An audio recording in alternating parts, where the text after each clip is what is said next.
everyone, this is Steven Chen, and today I'm going to be talking about how I tune my snare drum.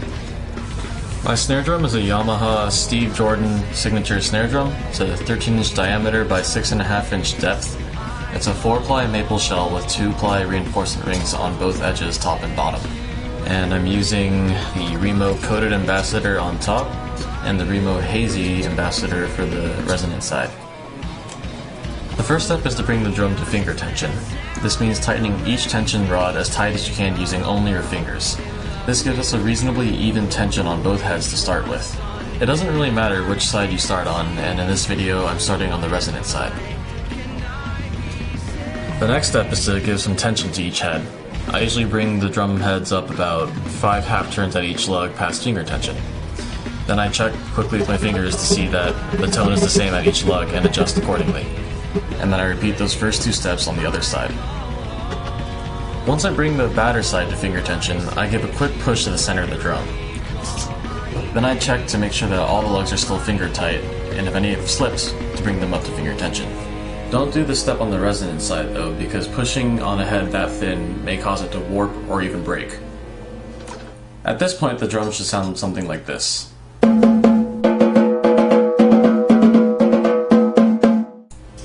Now I use a tool called the drum dial on the batter head. What this allows me to do is check the tympanic pressure at each tension rod to make sure that the drum's surface tension is perfectly even at every single point. I usually aim for a reading of 91 at each lug on the batter head to start with, which is pretty high. The biggest mistake I see people doing with the drum dial is going solely off of the drum dial's reading when they're tensioning the drum. Each lug affects the other, and if you decide to tune one lug all the way to whatever number you're aiming for, when you go to tune up the rest of the lugs, the number you originally got will change on the first lug. To avoid this, you have to tighten the drum head from finger tension evenly and get in the general range, maybe within 2 to 3 numbers of the reading you're aiming for, and then start using the drum dial to fine-tune each lug to get it to where you want it. Drum dial also offers a digital version of their tool, which allows for easier reading if you want to avoid straining your neck like I am with the analog version. Now it's time to put the snare on. Flip the drum over so the resonant side is facing up, and take the snare wire and lay it on the drum like so. There are a few different materials you can use to hold the snare wire onto the drum. I use nylon cord because it's the most sensitive material I've found because of its elasticity. Other commonly found options are plastic or woven fabric straps, which are a lot more durable than nylon strings, but are not as sensitive. To start, you'll want to offset the snare wire a little bit closer toward the butt plate side. This is because as you tighten the resonant head and the snare strainer, the snare wire will begin drifting towards the strainer side. The end goal is to have the snare wire perfectly centered between the rim. This will give you the best possible response no matter how tight or loose your snare wire is, and if you're aiming for a loose or tight sound, you'll want to plan ahead accordingly.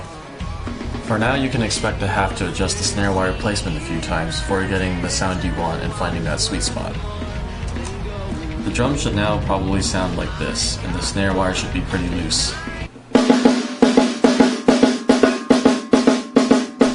Tighten the snare as you need to. Now turn the drum over again and begin tightening the resonant side until you find a response that you like. Check how the drum sounds now and then by turning it over and hitting the batter side of the stick. Once you're satisfied with the sound you have, turn the drum over and recenter the snare wire, and repeat the steps as necessary. I don't use the drum dial on the resonant side for the same reason I don't seat the head with my hand like I do on the batter side. Because the resonant side head is so thin, the slightest amount of pressure can result in warping, which can over time lead to breakage. If the snare sounds choked, try turning the drum over and tightening the resonant side lugs closest to the snare wire by a half turn each.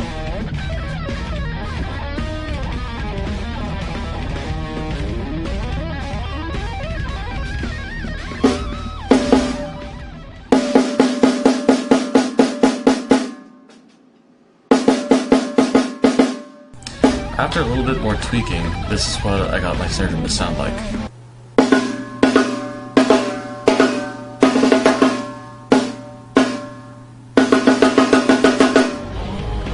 One of my favorite drummers, Benny Grubb, has a trick of detuning the two lugs closest to him by a full turn each.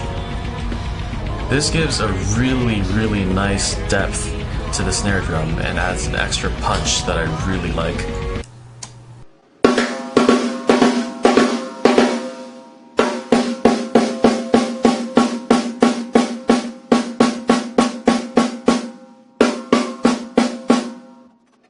After a few final tweaks, this is what my tuned snare drum sounds like.